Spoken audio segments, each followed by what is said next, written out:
Inumin mo na yan, Elena. Para sa stress mo yan. Inusad ng nanay ko ang baso ng green smoothie sa ibabaw ng mesa. Hindi niya alam na may nakatagong kamera ako sa kusina. Hindi niya alam na napanood ko siya kung paano niya dinurog ang sapat na dami ng gamot sa puso at inihalo sa inuming ito sapat para pumatay ng kabayo, 10 minuto lang ang nakalilipas.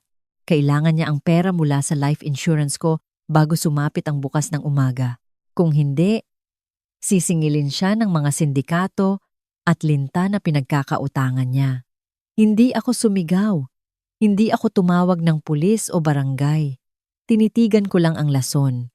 Pagkatapos, lumingon ako sa aking spoiled na kapatid, si Bea, na nakatingin sa aking eksklusibong inumin ng may halong inggit. Ngumiti ako ng kalmado at inangat ang baso.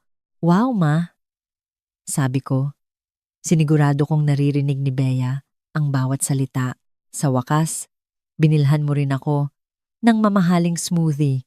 Bago ko sabihin sa inyo kung sino ang uminom mula sa basong ito at ang sikretong itinatago ko sa ilalim ng mesa, mag-iwan muna kayo ng komento. Ano ang isang bagay na pinatawad mo sa pamilya mo na hindi mo sana dapat pinatawad? Gusto kong basahin ang inyong mga kwento.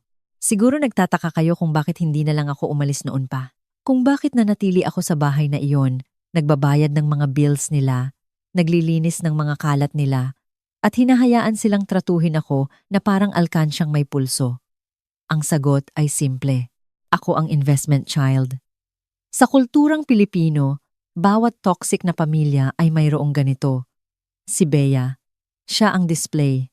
Maganda na basagin, naroon para hangaan at protektahan. Ako? Ako ang gamit. Ako ang nagpapaayos ng tumutulong bubong kapag natalo sa sabong si Papa Ramon ang pera para sa repair. Ako ang nagbabayad ng credit card na isinagad ni Mama Susan para sa mga biyahe nila sa Japan at pagbili ng mga branded na bag para lang may maipagyabang sa mga amiga niya. Hindi ako minahal. Ginamit ako. At sa mahabang panahon, napagkamalan kong pagmamahal ang pagiging kailangan. Akala nila mahina ako.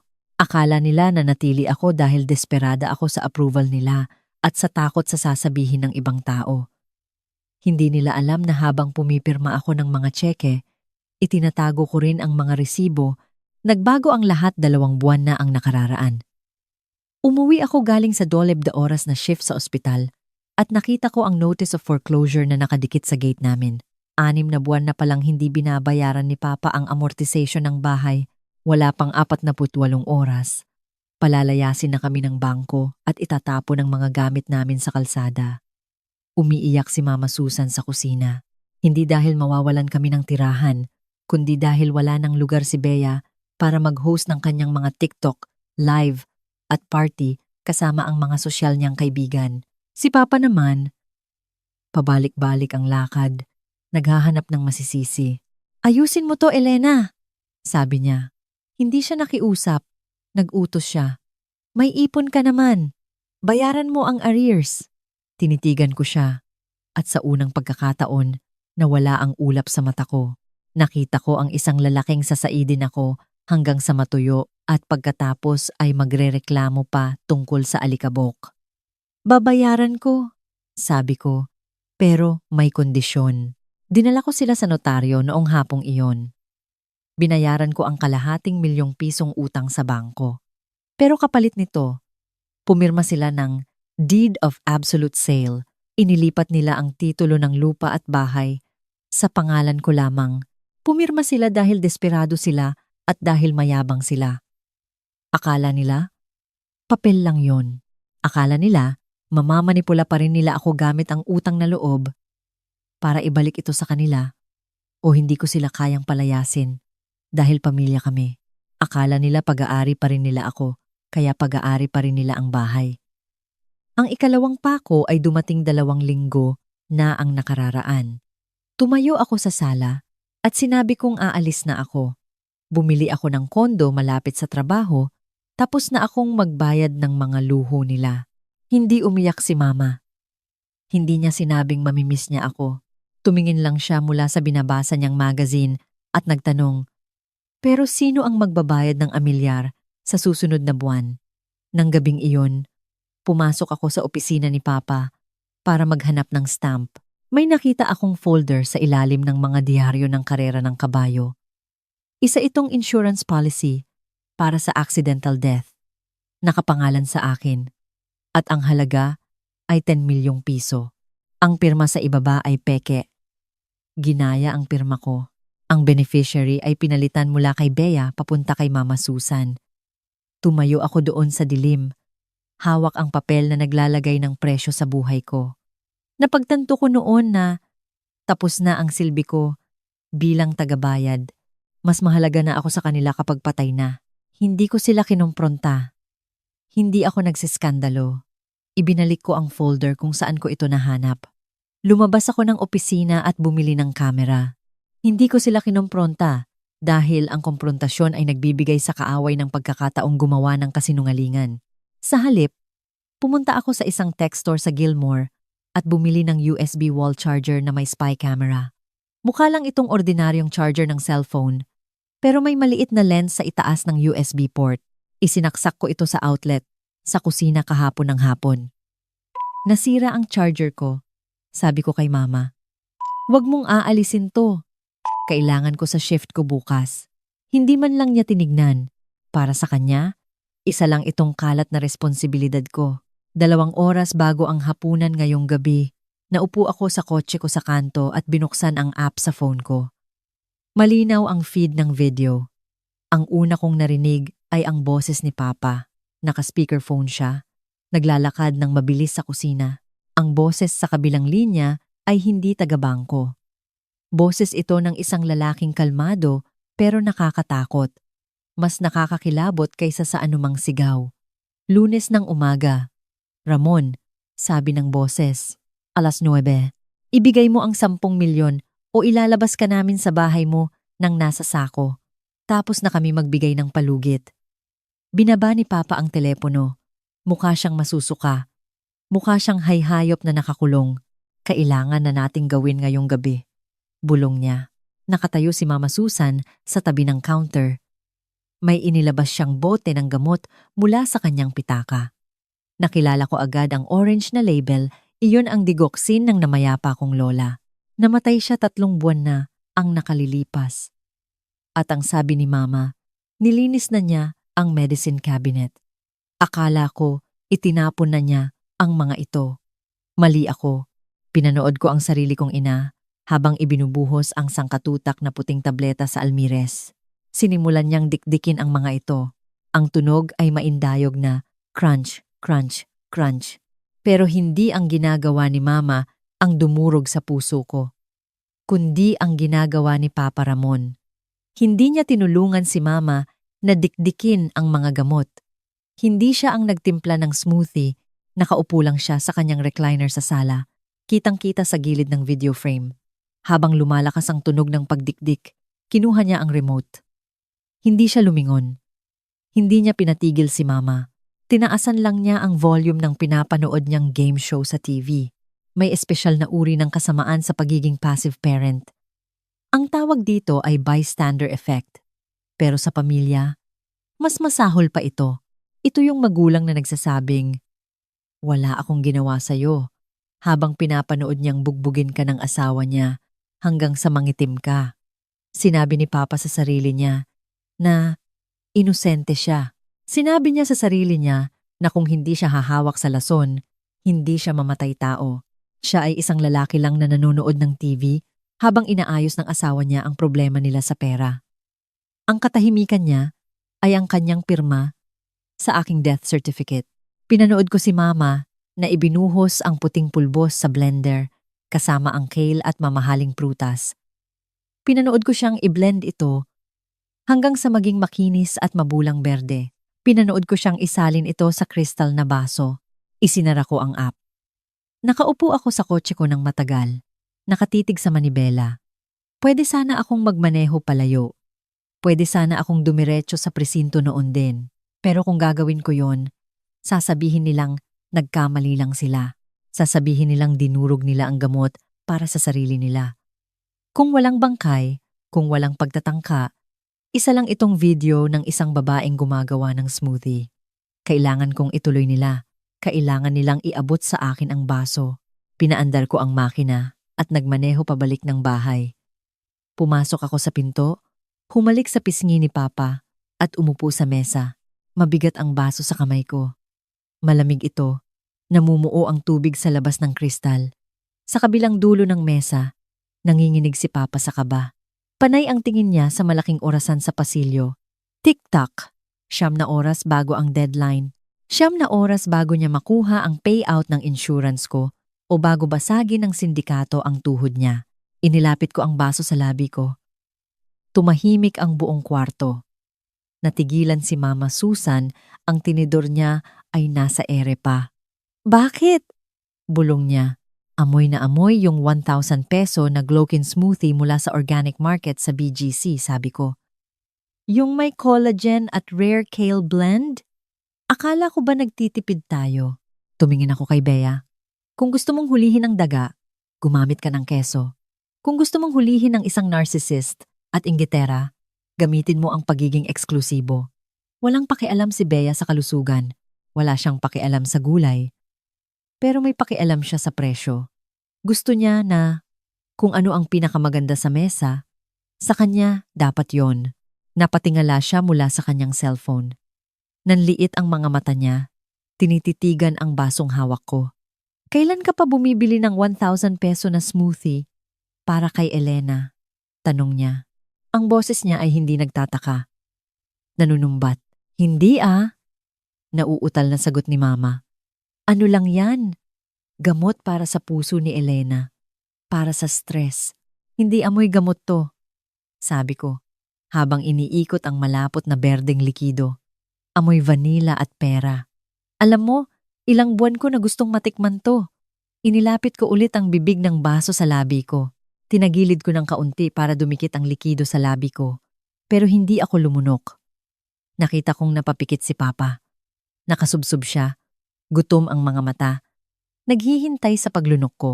Patikim nga, sabi ni Bea. Hindi iyon pakiusap. Utos yun. 24 anyos na si Bea, pero ang utak niya ay parang toddler pa rin. Kung meron ka, dapat, meron din ako. Nabitiwan ni Mama ang tinidor niya. Kumalansing ito ng malakas sa plato. Huwag! Bea! Mabilis niyang sabi. Maanghang yan. Hindi mo magugustuhan. Gusto ko ng maanghang. Sagot ni Bea. Inabot niya ang kamay niya sa mesa.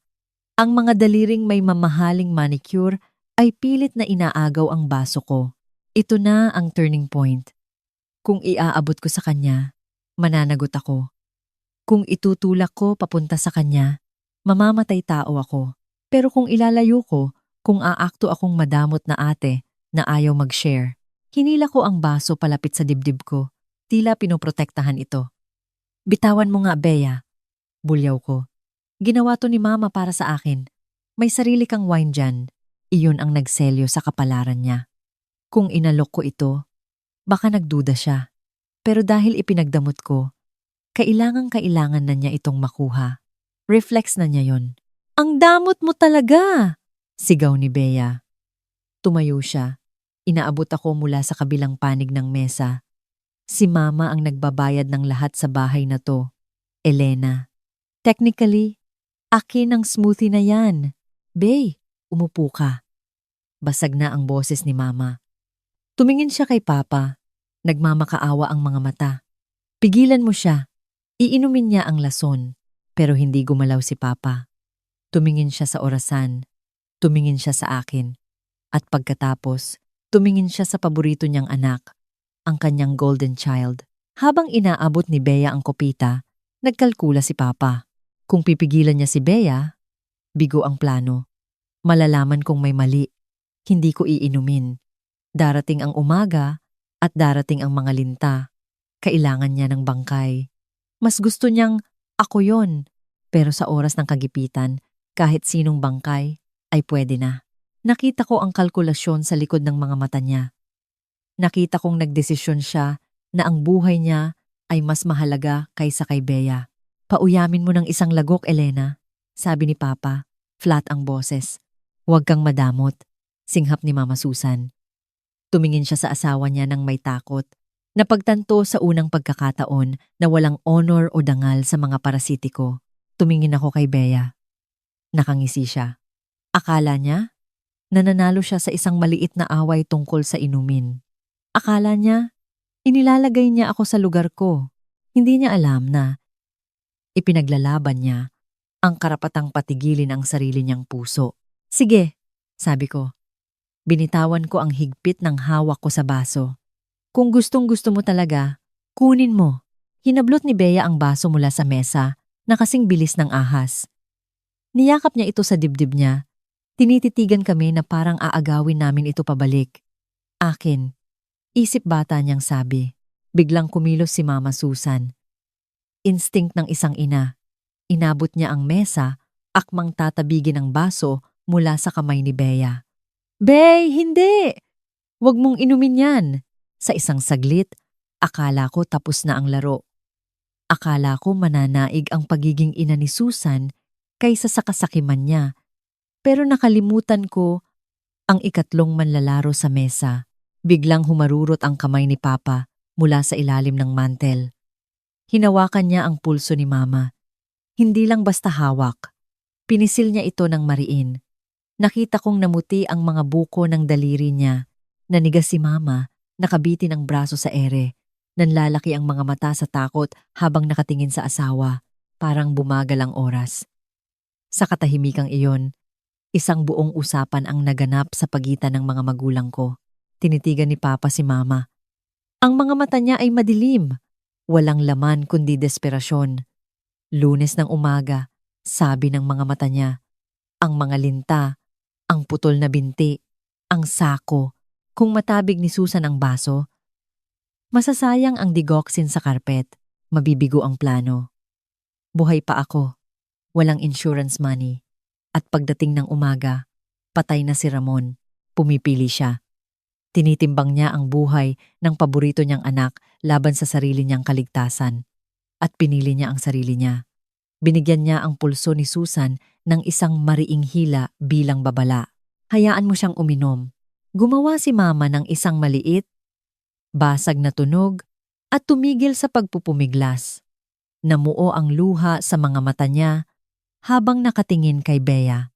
Kung anuman ang takot na nakabitin sa kanya, mas mahalaga iyon kaysa iligtas ang paborito niyang anak, si Bea. Walang kamalay-malay sa tahimik na kasunduang nangyayari, ilang talampakan lang ang layo, ay maling-mali ang basa sa sitwasyon. Akala niya, nag-iinarte lang si Mama dahil sa mahal na smoothie, ang OA niyo, asik niya. Inumin lang to. Inangat niya ang baso, sinalubong ang mata ko nang may mapang-asar ng ngiti at lumunok ng napakalaking lagok na parang nakikipagkumpetensya. Pinanood ko ang pagkawala ng berdeng likido. Mayroong malupit na irony sa kung paano sinisira ng entitlement ang isang tao. Hindi bumabagsak si Bea dahil sa isang maling desisyon sa isang sandali. Bumabagsak siya dahil pinalaki siya sa puro pahintulot. Sinanay na kunin ang gusto niya. Sinanay na maniwala na ang mga limitasyon ay hindi para sa kanya. Sinanay na tratuhin ang mga gamit ko bilang gamit ng bayan at ang pagtutol ko bilang ingay sa background. Sila ang gumawa ng sandata. Inilapag ko lang sa mesa. Ibinaba ni Bea ang baso nang may kalansing at pinunasan ang bibig gamit ang likod ng kamay. Pait, sabi niya, habang nakangiwi. Di ko gets bakit gusto mo to. Acquired taste, sagot ko. Ang sumunod na sandali ay parang walang katapusan. Tuloy ang tiktok ng orasan. Kalansing ng kubyertos. Mabilis kumain si Papa. Parang mauunahan ng bilis niya ang mga kahihinatnan. Hindi kumakain si Mama. Nakatitig lang siya kay Bea. Nanlalaki ang mata. Napapaigtad sa bawat galaw na parang naghihintay na pumitik ang patibong. Kumain lang ako. Naghintay lang ako. Tapos, dumulas ang kamay ni Bea. Kumalansing ang tinidor niya sa plato. Nang malakas, kaya napatalon si Mama sa gulat. Ang weird! Bulong ni Bea. Kinukusot ang mata. Tumingala siya sa ilaw. Bakit parang ang labo? Pinilit ni Papa ang isang ngiti. Wala yan. Kumain ka lang. Umiling si Bea. Hindi, Parang hindi niya natapos. Dumukwang siya pasulong, sumuka, at ang smoothie ay bumulwak sa malinis na mantel. "Bea!" Sigaw ni Mama. Mabilis na tumayo sa upuan. Dumulas si Bea patagilid, bumagsak sa sahig ng malakas, at naging nakakatakot na tahimik. Ang paghinga niya ay naging mababaw at mali. Parang nakalimutan ng katawan niya kung paano ito gawin. Lumuhod si Mama, humahagulgol. Hawak ang kamay ni Bea na parang kaya niya itong hilahin pabalik gamit ang puwersa. "May gawin ka?" "Tumawag ka ng 911. Kinapa ni Papa ang cellphone niya. Nanginginig ang kamay niya kaya muntik na niyang mabitawan ito. Pero sa buong oras na yon, ang tingin niya ay pabalik-balik sa akin. Hindi sa anak niya, kundi sa saksi. Nakausap niya ang operator, ibinigay ang address, at pagkatapos ay maayos, malakas na nagsimulang bumuo ng kasinungalingan. "Siguro may nakain siyang masama," sabi niya. Umaarte ang boses. "Food poisoning." Nagsusuka siya. Pakibilisan. Tinitigan ko siya. Nanlamig ang sikmura ko. Binaba niya ang tawag at pinunasan ang pawis sa labi na parang nailigtas niya ang sarili niya. "Food poisoning," sabi ko. Bumasag sa iyak ni Mama Susan. "Yan ang sinabi mo sa kanila?" "Yun naman siguro yon," nauutal niyang sabi. Lumabas siya kasama ang mga kaibigan kanina. "Kung tatratuhin nila to bilang sakit sa tiyan," sabi ko. Flat ang boses. Magsasayang sila ng oras. At wala ng oras si Bea. Gumawa ng garalgal na tunog si Mama. Nakadukwang kay Bea. "Sabihin niyo sa kanila ang totoo," sabi ko. "Wala akong alam sa sinasabi mo," bulyaw ni Papa. Masyadong mabilis, masyadong malakas. Pinaninindigan niya ito dahil ang pag-amin sa totoong nangyayari ay pag-amin na mayroong bagay sa bahay na ito na hindi dapat naririto. Ibig sabihin nito ay investigasyon, pulis. At kung anuman ang utang na sumasakal sa leeg niya, mas mahalaga yun sa kanya kaysa sa buhay ng anak niya. Tumayo ako. Nagsisimula nang mawalan ng kulay ang labi ni Bea. Nagka-crush na siya. Sabi ko, nakatingin ng diretso kay Mama. "May ilang minuto na lang kayo bago maging permanente." "To, ano ang ininom niya?" "Wala!" sigaw ni Mama. "Wala siyang ininom. Tigilan niyo ang pagsisinungaling," sigaw ko. Ang utos ay parang sampal. Nabasag ang katahimikan sa kwarto. Inilabas ko ang cellphone ko. Pinindot ng isang beses at itinapat ang screen ilang pulgada mula sa mukha ni Mama. Isang video ang nagplay malinaw. Hindi maipagkakaila. Ang kusina, ang bote, ang pulbos, ang mga kamay, ang sandaling inihalo ito sa inumin. Si Papa, sa background na tinataasan ang volume ng TV na parang malulunod ng tunog ang konsensya. Nanlaki ang mata ni Mama. Si Papa naman, mukhang nabaril. "Vinivideohan mo kami," bulong niya. "Pinanood ko kayo," sabi ko. "At pinanood ko kayong hayaan siyang inumin yon." Sa labas, nagsimulang tumunog ang mga sirena, malayo, tapos papalapit, tumatalas. "Nandito na sila sa loob ng 10 minuto," sabi ko ng kalmado. "Kaya ito ang mga opsyon nyo." Lumapit ako, mababa ang boses at nakamamatay. Option A, itutuloy nyo ang pagsisinungaling. Mamamatay si Bea. At iaabot ko to sa pulis. Hindi aksidente ang ipapaliwanag nyo. Intentional murder. Inilipat ko ng kaunti ang phone para makita ni Papa ang bawat segundo. Option B, sasabihin nyo ang totoo ngayon din. Magagamot siya ng tama. Mabubuhay siya at haharapin nyo ang kung ano talaga ang ginawa nyo. Tumingin si Mama sa halos hindi na humihingang si Bea. Tumingin siya sa screen ko, tapos tumingin siya kay Papa. Ang mga mata ni Papa ay nagmamakaawa ng walang salita. "Huwag kang aamin," pero may kung anong nabasag kay Mama. 3 dekada ng pagkonsinti. 3 dekada ng takot ang nawasak ng primitive terror ng isang inang pinapanood ang anak na mawala. Bumigay siya. "Yung gamot!" sigaw niya. Punit ang boses. "Yung gamot sa puso! Parang awa niyo na! Iligtas niyo siya! Bumukas ng malakas ang pinto sa harap. Pumasok ang mga paramedics, mabilis ang kilos, kasunod ang mga nakaunipormeng pulis. Dito! Hagulgol ni Mama, kumakaway ng baliw. Please! Kailangan niya ng tulong! Umatras ako at hinayaan ang kwarto na maging kung ano ang kailangan nitong maging. Mabilis na mga kamay, maikling utos, oxygen, swero, monitor na tumutunog ng may malupit na katotohanan.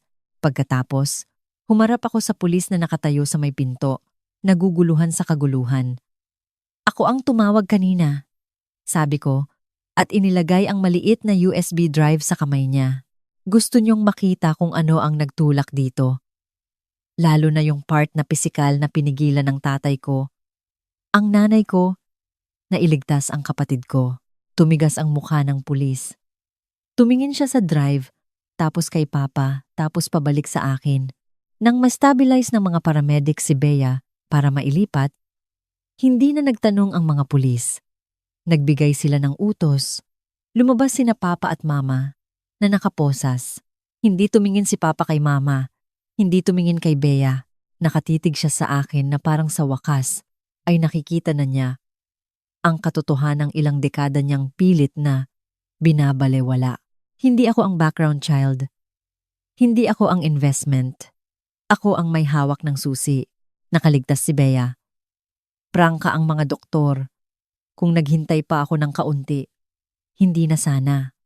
Ilang linggo siya sa ICU at hindi siya lumabas nang walang pagbabago. Pero ang tunay na pagbabago ay nangyari nang ipakita ko sa kanya ang video sa ospital. Umiyak siya nang makita ang mga kamay ni Mama. Tumahimik siya bato sa katahimikan nang makita ang desisyon ni Papa. At sa unang pagkakataon sa buhay niya, naunawaan ni Bea na hindi siya mahalaga sa kanila, siya ay useful. Isa siyang currency, pambayad utang, gaya ko. Tumestigo siya laban sa kanila. Iyon ang unang tunay na selfless act na ginawa niya. Siguro dahil na-realize na niya ang totoo. Ang mga halimaw ay hindi lang nakatira sa fairy tales. Minsan, nakatira sila sa kusina mo, nakangiti sa hapagkainan, mabigat ang mga kaso. Hindi ito itinuring ng prosecutor na away pamilya. Itinuring nila itong kung ano talaga ito. Gusto ng mga magulang ko ng payout. Ang nakuha nila ay sentensya sa kulungan. Tungkol naman sa bahay, hindi ko na ito itinira. Ayoko nang huminga sa loob ng mga pader na yon kailanman nasa pangalan ko ang titulo, kaya pinalinis ko. Isinara at ibinenta kinabukasan matapos silang arestuhin. Mabilis na ibenta. Nakatayo ako ngayon sa airport gate, pinapanood ang mga estranghero na hila-hila ang mga maleta patungo sa mga kinabukasang pinili nila. Tiningnan ko ang bank account ko kaninang umaga. Pumasok na ang bayad sa bahay. Sapat para magsimula ulit kahit saan. Binura ko na ang number ni Papa. Binura ko na ang kay Mama. Itinago ko ang kay Bea. Pero hindi ko pa ginagamit. Baka balang araw, baka hindi, sabi ng mga tao. Hindi mo mapipili ang pamilya mo. Kasinungalingan yun. Pwede mong piliing iwan sila. Pwede mong piliing mabuhay nang wala sila. At minsan, ang tanging paghihiganti na kailangan mo ay ang pagtangging inumin ang lason na pilit nilang isinasalin para sa'yo. Kaya sabihin niyo sa akin, kung kayo ang nasa sitwasyon ko, habang pinapanood ang baso sa kamay niya, tatabigin niyo ba ito? O hahayaan niyo bang inumin ito ng golden child?